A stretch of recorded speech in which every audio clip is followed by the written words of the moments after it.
जी अस्सलाम वालेकुम। आज का हमारा topic effects of water and dietary fibres और आज के लेक्चर में हम ये अंडरस्टैंड करने की कोशिश करेंगे कि पानी और डाइटरी फाइबर्स का हमारी बॉडी में रोल क्या है। हम ये समझने की कोशिश करेंगे कि पानी की क्या फंक्शंस हैं, डाइटरी फाइबर्स की क्या फंक्शन है और most importantly dietary fibre actually दो तरह के होते हैं, सॉल्युबल और इनसॉल्युबल डाइटरी फाइबर्स। मेरा बेटा, इनमें क्या फर्क है?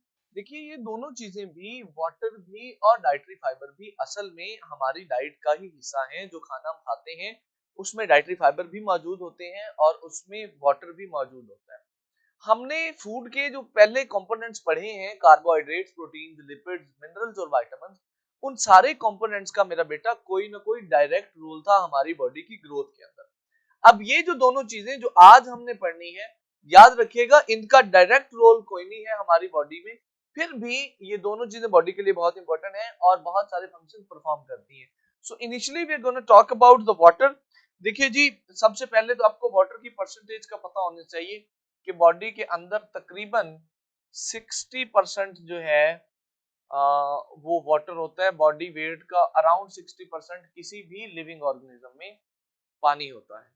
अगर मैं पानी के कुछ फंक्शंस की बात करूं, मैंने अभी आपको कहा कोई डायरेक्ट फंक्शन नहीं है, कोई मसल नहीं बना रहा पानी, कोई हार्ट को पंप करने में हेल्प नहीं कर रहा, बट फिर भी पानी के बहुत ज्यादा रोल्स है। आइए पढ़ते हैं जनाब वन बाय वन। सबसे पहला फंक्शन हमारे पास पानी का है बेटा,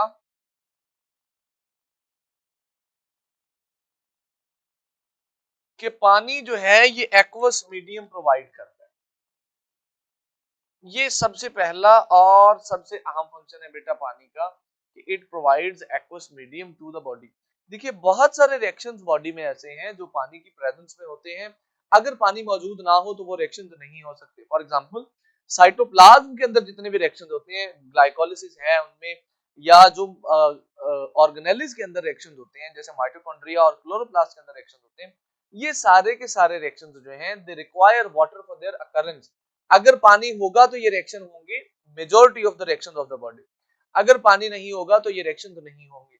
सो to give that environment for the reactions to occur, पानी बहुत जरूरी है। लिहाजा हम कहते हैं जनाब, पानी का सबसे अहम काम, सबसे पहला काम बॉडी में ये है कि it provides aqueous medium for the reactions to occur, for the organelles to do the reaction. सबसे पहली चीज तो ये है। इसके बाद अगर हम आगे चलें तो एक और बड़ा इंपॉर्टेंट फंक्शन है मेरा बच्चा वाटर का, और वो है absorption and elimination of materials. देखिए, वाटर के बारे में ना हम एक लाइन बेटा पढ़ते होते हैं, और वो लाइन है कि water is a universal solvent. पानी में ना बहुत सारी चीजें जनाब सॉल्व हो जाती होती है, डिसॉल्व हो जाती होती है। पानी एक एक्सीलेंट सॉल्वेंट है और पानी की इसी खसूसियत का फायदा बॉडी के अंदर भी उठाया जाता है।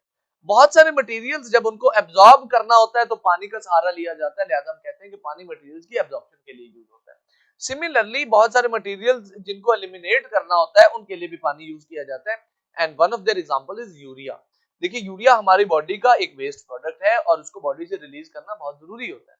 तो इस मकसद के लिए हम पानी का सहारा लेते हैं, बॉडी पानी का सहारा लेती है और यूरिया को पानी के साथ डिसॉल्व करके यूरिन की फॉर्म में बॉडी से निकाल दिया जाता है। This is also one of very important functions of the water. इसके अलावा मेंटेनेंस ऑफ बॉडी टेम्परेचर। अब ये बात तो आपने सुनी होगी अक्सर कि पानी बॉडी टेम्परेचर भी मेंटेन करता है। ये कैसे करता है, आज हम पढ़ लेते हैं बेटा।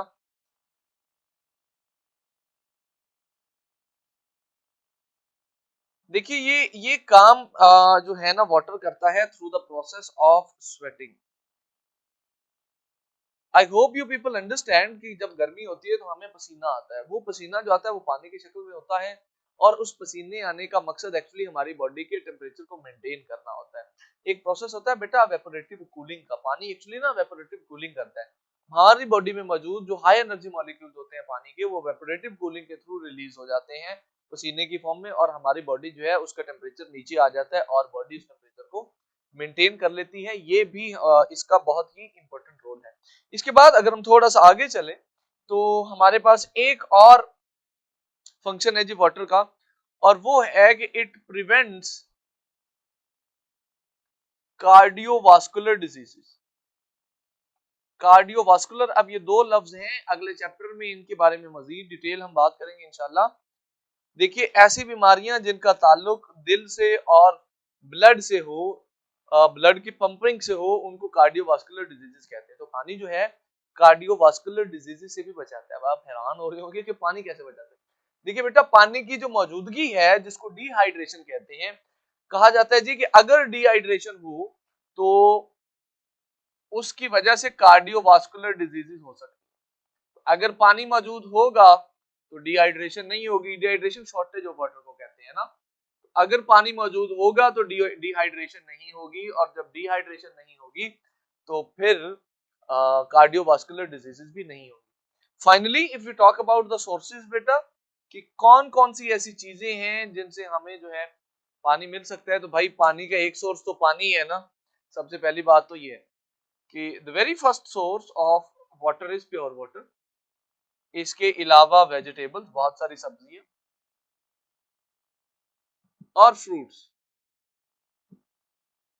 ये कुछ चीजें हैं जनाब जिनसे हमें पानी मिल सकता है। वाटर के बाद हमारे इस लेक्चर का दूसरा हिस्सा मेरा बेटा डाइटरी फाइबर से मुतालिक है। तो आइए जी उसको शुरू करते हैं। बट बिफोर कि मैं आपको डाइटरी फाइबर्स की डिटेल में लेके चलूं, आपको ये समझाना बहुत जरूरी है कि ये डाइटरी फाइबर्स एक्चुअली होते क्या है।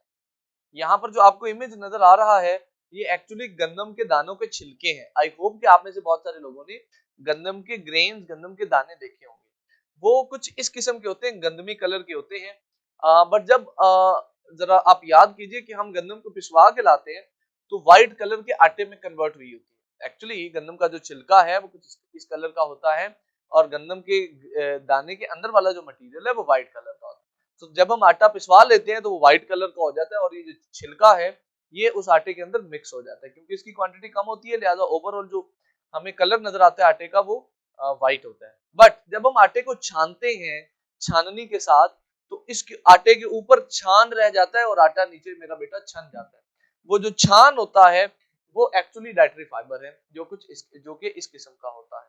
ये डाइटरी फाइबर्स एक्चुअली हमारी खुराक का हिस्सा होते हैं, ये हमारी डाइट का हिस्सा है।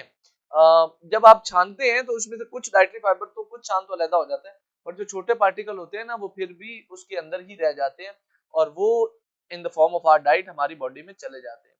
आपका सवाल यहाँ पर ये भी हो सकता है, मैं अभी डाइटरी फाइबर्स की तरफ नहीं जा रहा, कि सर अगर वो हमारी डाइट का हिस्सा है तो फिर हम आटे को छानते क्यों हैं? बेटा पहले लोग आटे को वैसे ही खाते थे, बट जब उसी तरह खाएं सारे डाइटरी फाइबर्स के साथ, सारे छान के साथ, तो आटे का टेस्ट उतना अच्छा, उतना बेहतर नहीं होता। तो अब क्योंकि हम वक्त के साथ साथ सोफिस्टिकेटेड होते जा रहे हैं, तो हम कहते हैं भाई छान को अलग कर दो, फिर आटे का टेस्ट अच्छा आता है। बट अगेन उस आटे में भी काफी मिकदार में ये डाइटरी फाइबर, ये छान मौजूद होता है, जो छोटे साइज का होता है, जो छाननी से अलग नहीं होता। सो ये हमारी डाइट का हिस्सा है। पहली तो बात आपने ये समझनी है। अब यहां से मैं लेक्चर को शुरू करूंगा। देखिए डाइटरी फाइबर्स जो हैं, दी इसकी डेफिनेशन हम करते हैं जी। This is basically the part of our diet. ये हमारी डाइट का वो पार्ट है मेरा बेटा, दैट इज नॉट डाइजेस्टेड। ये हमारी खुराक का वो हिस्सा है बेटा जो हम खा तो लेते हैं, जरूरी भी है, बट ये डाइजेस्ट नहीं होता। अब आप सोच रहे होंगे कि ये डाइजेस्ट ही नहीं हो रहा तो इसके क्या फायदे हैं? बेटा बिल्कुल बेनिफिट्स हैं, जिनको हमने अभी इन डिटेल पढ़ना है। अभी हमने ये समझना है कि हमारी बॉडी का, हमारी डाइट का वो हिस्सा जो हमारी बॉडी में हजम ही नहीं होता, वो डाइटरी फाइबर है। ये जो डाइटरी फाइबर हैं इनकी दो टाइप्स हैं बेटा। एक टाइप है सॉल्युबल डाइटरी फाइबर्स, और दूसरी टाइप है हमारे पास इनसॉल्युबल डाइटरी फाइबर। तो ये डाइटरी फाइबर्स जितने भी हम लेते हैं बेसिकली दो तरह के होते हैं, सॉल्युबल डाइटरी फाइबर्स और इनसॉल्युबल डाइटरी फाइबर्स। शाबाश। अच्छा जी, इन दोनों में फर्क ये है सॉल्युबल और इनसॉल्युबल डाइटरी फाइबर्स में, कि जो सॉल्युबल डाइटरी फाइबर्स होते हैं ये हमारे डाइजेस्टिव सिस्टम में स्लो मूव करते हैं, यानी they move slowly in digestive system. क्योंकि सॉल्युबल है ना, तो हमारी बॉडी के अंदर सॉल्युबल हो जाते हैं। जो डाइजेस्टिव सिस्टम के अंदर मटेरियल्स मौजूद होते हैं, वाटर मौजूद होता है, उसमें सॉल्युबल हो जाते हैं। तो सॉल्युबल होने की वजह से इनकी जो मूवमेंट है ऊपर से नीचे वो थोड़ी सी स्लो होती है। बट ये जो इनसॉल्युबल डाइटरी फाइबर्स हैं, ये क्योंकि वाटर में सॉल्युबल नहीं होते, तो ये बड़े तेजी से मूव करते हैं, move quickly. Through the digestive system. ये स्लोली मूव करते हैं, ये क्विकली मूव करते हैं थ्रू द डाइजेस्टिव सिस्टम। हमारी डाइट के साथ हमने इनको इंटेक किया, ये थोड़ा स्लोली मूव करेंगे, वाटर के साथ सॉल्युबल होते आएंगे, ये थोड़ा फास्टली मूव करेंगे। ये जो सॉल्युबल डाइटरी फाइबर्स हैं, इनमें मेरा बेटा हमारे पास एग्जांपल है वीट की, वीट ब्रेन की। ये वीट ब्रेन जो है, ये इस वीट का जो छिलका है, ये बेसिकली सॉल्युबल डाइटरी फाइबर की एक एग्जांपल है। और जो बार्ले का छिलका है, बार्ले भी वीट की तरह की ही एक ग्रेन है जिसको हम खाते हैं। बार्ले का छिलका है वो इनसॉल्युबल डाइटरी फाइबर होता है। इसके अलावा कुछ फ्रूट्स और वेजिटेबल्स के जो डाइटरी फाइबर है वो सॉल्युबल होते हैं और कुछ के इनसॉल्युबल होते हैं, तो हम उनमें डिफरेंशिएशन नहीं कर सकते। तो ये फर्क है जी दो तरह के डाइटरी फाइबर्स में, जो सॉल्युबल और इनसॉल्युबल होते हैं। थोड़ा सा आगे चलते हैं और बात करते हैं इनके फंक्शंस की, कि मेरा बेटा ये जो डाइटरी फाइबर है, अब ये सॉल्युबल तो हो नहीं रहे, तो फिर इनके हमारी बॉडी में फंक्शंस क्या हैं? भाई आए हैं डाइट के साथ और स्टमक में, स्टमक से लार्ज इंटेस्टाइन, वहां से स्टमक से स्मॉल इंटेस्टाइन, फिर लार्ज इंटेस्टाइन, फिर जो है कोलॉन और एनस से रिलीज हो गए। इन्होंने काम क्या किया है, ये समझना बहुत जरूरी है। तो सुनिए मेरा बेटा, सबसे पहली चीज जो ये करते हैं वो ये है कि दे प्रिवेंट कॉन्स्टिपेशन। ये हमारी बॉडी को कॉन्स्टिपेशन से बचाते हैं। देखिए, कॉन्स्टिपेशन कब्ज को कहते हैं। ये एक ऐसी कंडीशन होती है जिसमें हमारी बॉडी का जो वेस्ट मटेरियल है उसको बॉडी से निकलने में प्रॉब्लम होती है, वो स्मूथली नहीं निकलता। तो ये काम करते हैं डाइटरी फाइबर। डाइटरी फाइबर हमारी बॉडी के वेस्ट मटेरियल को स्मूथली निकलवाने में हेल्प करते हैं। This is the first thing that they do, constipation को प्रिवेंट करते हैं। सेकंड थिंग इज कि जनाब दे lower the cholesterol level.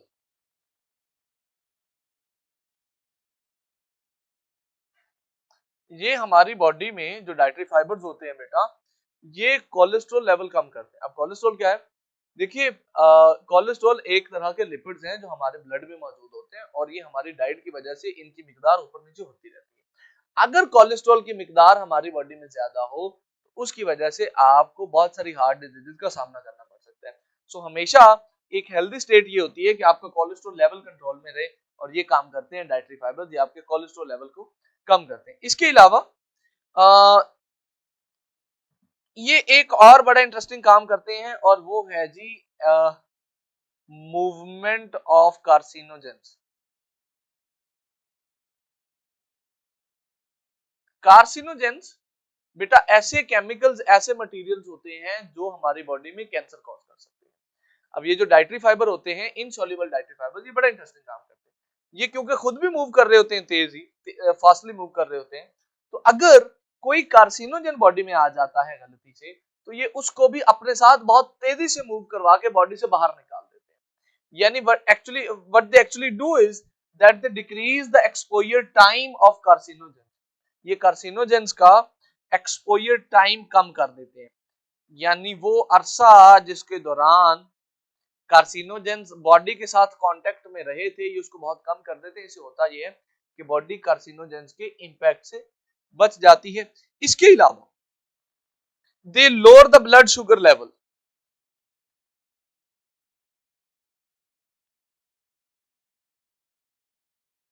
Blood के अंदर देखिए शुगर लेवल का कंट्रोल भी एक बहुत इंपॉर्टेंट चीज है। अगर शुगर लेवल कंट्रोल नहीं ना होता तो उस कंडीशन को तो फिर हम डायबिटीज मेलिटस कहते हैं, जिसको शुगर की बीमारी कहते हैं।